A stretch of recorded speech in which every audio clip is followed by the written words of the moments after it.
Welcome back. First Lady of the United States, Melania Trump, has her upcoming documentary premiering tonight at the Trump Kennedy Center. And it will be in theaters nationwide tomorrow. Tickets on sale right now.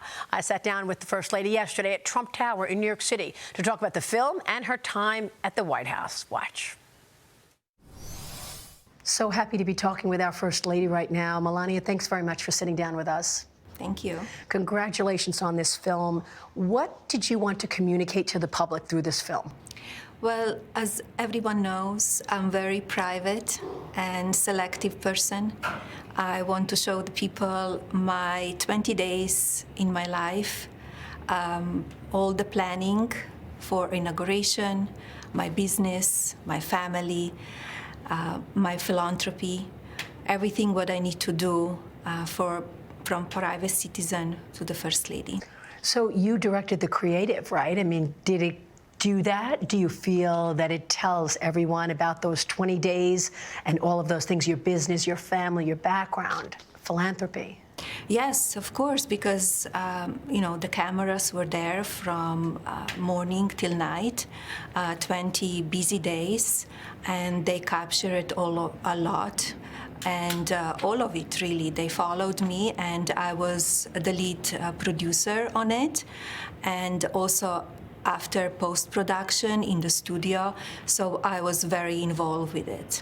People can see what a person who becomes a First Lady needs to do, what she's involved in, and how serious a job is. This is also an incredibly lucrative deal. I mean, this is the highest paid documentary ever. How did you negotiate such a deal?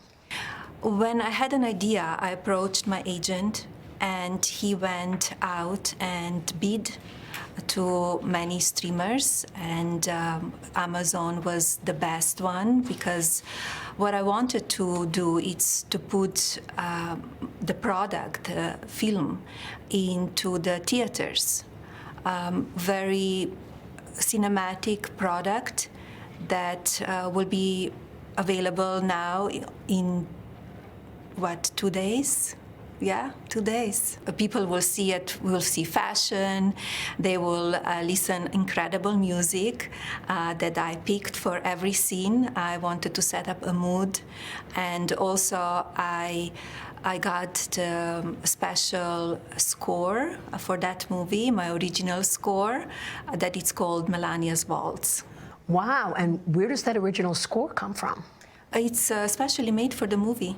How wonderful. Yes. So this is a broader, in addition to the behind the scenes of the 20 days, you also launched a production company, Muse Productions, and I found that really interesting. What kind of content or productions do you want to put out there from Muse Productions? Well, this is the first one, and I'm looking forward to, I have many ideas and looking forward to do something more. We are still in production of the docuseries that will come, part of those 20 days. The scenes that you will not see in the movie, so that will come later on. But, I have so many ideas, and I'm sure it will be in the future something that people will see. Well, I mean, your book, your entire journey, you never sold those rights. That should be its own movie. That's a fascinating story. Are you planning to produce that in film? I don't know yet. Maybe. That was my life story from my childhood to coming to America, become American citizen, end up in the White House, the first term, and later on when we finished it. So it's a great book, and it was #1 for a long, long time. Incredible story. Melania, I want to talk about some of your great achievements in this first year back in the White House. First, how is this term different than the last term? How would you compare? I'm very action-oriented, and the first year we had a great success in my office. I have a great team, and in the East Wing office we work well together, and great advisors. So we achieved a lot. We started with Take It Down Act, that it was written in law. Now all of everybody in America needs to follow the images that they are put online, and they are not the right images that the children want to see, dangerous. They need to take it down. And children was your priority in the first term as well. You had the Be Best campaign. You continued that a little here. I want to hear about that. But in addition to the Take It Down Act, you led the executive order on fostering the future. Correct. You launched the Presidential Artificial Intelligence Challenge. You did a Zoom with schools across the country. With 2,000 schools. 2,000 Yes. schools were on that Zoom. Yes. Tell me why Incredible. AI for children was so important to you. And tell me about that Zoom. How did you get 2,000 schools on the Zoom? I work with Zoom company, with the president of Zoom, and we reached out and we said what we want to do. I think AI is developing so fast, and we need to keep up with it, and also be very vigilant, because we cannot still look at the machine and believe everything. But it's really helpful what we can do. We could achieve so much, and it's really incredible where we could use it in health, in fashion, in technology, everywhere. And it's a great product, and it's a great system that you could learn from. Because there are a lot of risks as well, and worries that we don't know what's real and what isn't real with regard to AI. That's why I need to be very vigilant and careful, because you could see a lot of, in the social media especially, that it's AI and people will believe it. You need to check it. You also did the $25 million for housing supports in the president's fiscal year 26 budget. That was from children transitioning from foster care, right? Correct. Yeah, tell me about that. It will go to fostering the future foster children that they fostering out of the homes, and they go on their own, and they're provided with their own living space. I saw the first video of a young lady coming to her apartment, and it was so emotional. It's very important that all of these children, when they transition from foster care, they're on their own. They have nowhere to go, nobody to turn to, and to give them a home. It's something that they could be on their own, and they could have life and be on 2 feet and take care of themselves. Well, it's wonderful that you focused on children so much. My probably most important story in that regard was the reunification efforts that you led for children in Ukraine and Russia. You sent Vladimir Putin a note. Did he get back to you? Tell me about that. He did. He did. He wrote a letter back to me. My representative is in contact with them, and we are still working, reuniting more children. I hope soon we will have a great success again. It's great to see all these children, and parents especially, so happy, of course. You want to be with your child. I saw one part of the film where you tell the president, be a unifier. We have such division in this country.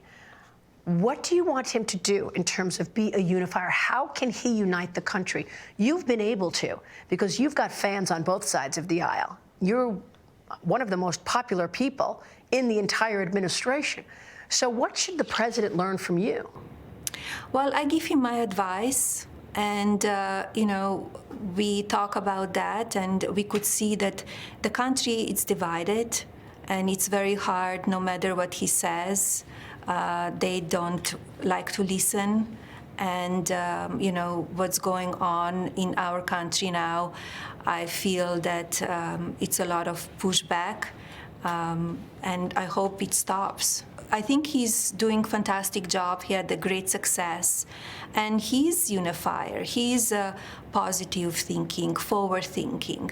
He wants to put this country in the order that everybody can live here freely, not in danger, He would like to have a country that all of the people can walk down the street and not to be harassed or murdered or women raped. I think it's very important. And what happened a few years ago, so many criminals came over the border, and he closed the border now a while back already. And we need to take care of our citizens. But it's you who've been the mentor for so many people. What do you want to accomplish in the next 3 years before this term is up? As I said before, I'm very mission-oriented, and I'm working on another legislative for fostering the future. So that is my plan. And just moving forward, fostering the future together with other world leaders. I'm working on that as well. So we will have a big summit in the White House in end of March. So it's a lot of going on, a lot of projects that I'm working on. Well, you've also taken a leadership role in terms of other first ladies across the world, right? I know that you've welcomed them to the White House to try to affect change. Right. In September at United Nations, I established Fostering the Future Together coalition worldwide. So that will be the event and the summit in the White House. I want to impact the American lives. I'm working every day, and that is my mission. And you can impact everyone by what you do and what you find as prioritized. So tell us about your priorities. My priorities are being a mother first. My family is always first. It always was, it always will be. And being a first lady, it's a full-time job. I'm enjoying it. And I want to focus on be best and fostering the future. And in the future, I guess it's technology that will be changing our lives so much. How can you affect change there? Tell us about the future. We need to educate people regarding technology and how positive it can be and how negative it can be, especially children who are starting to use technology, and to be there for them and guide them. We need to be there to be their teacher and to support them at what they're doing and showing them what is right and what is wrong.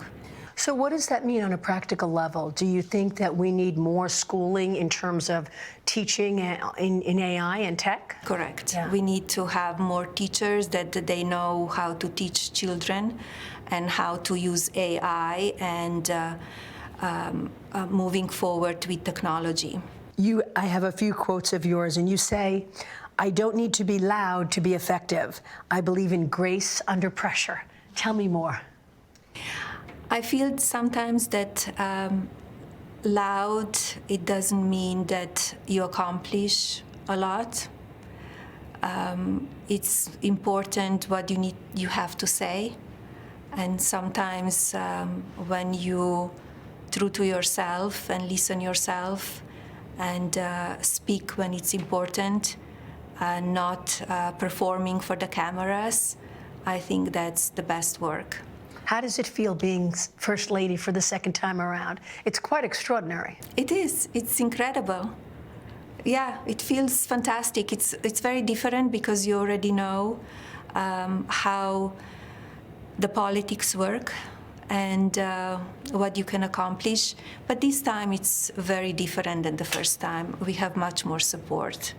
The first time, everything what you wanted to do, the answer was no, or they turned their backs.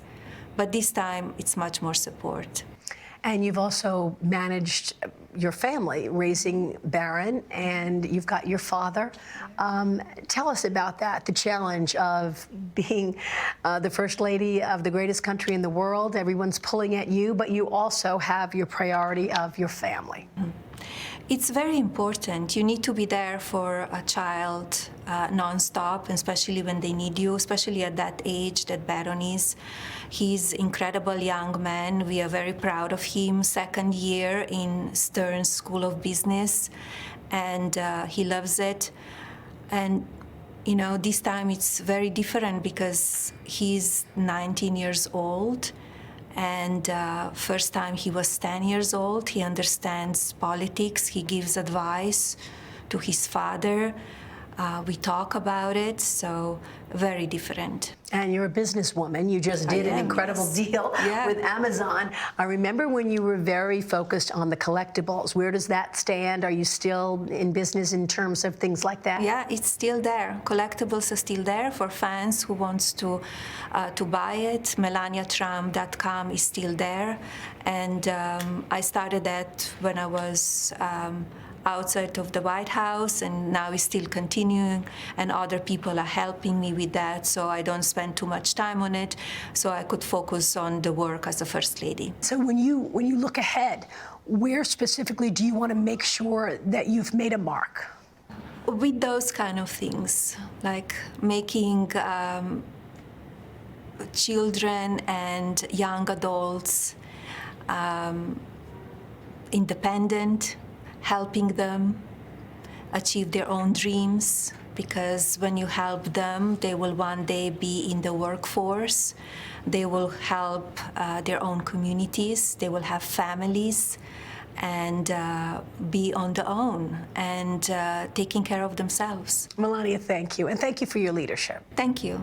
Thank you. Great to see you. You too.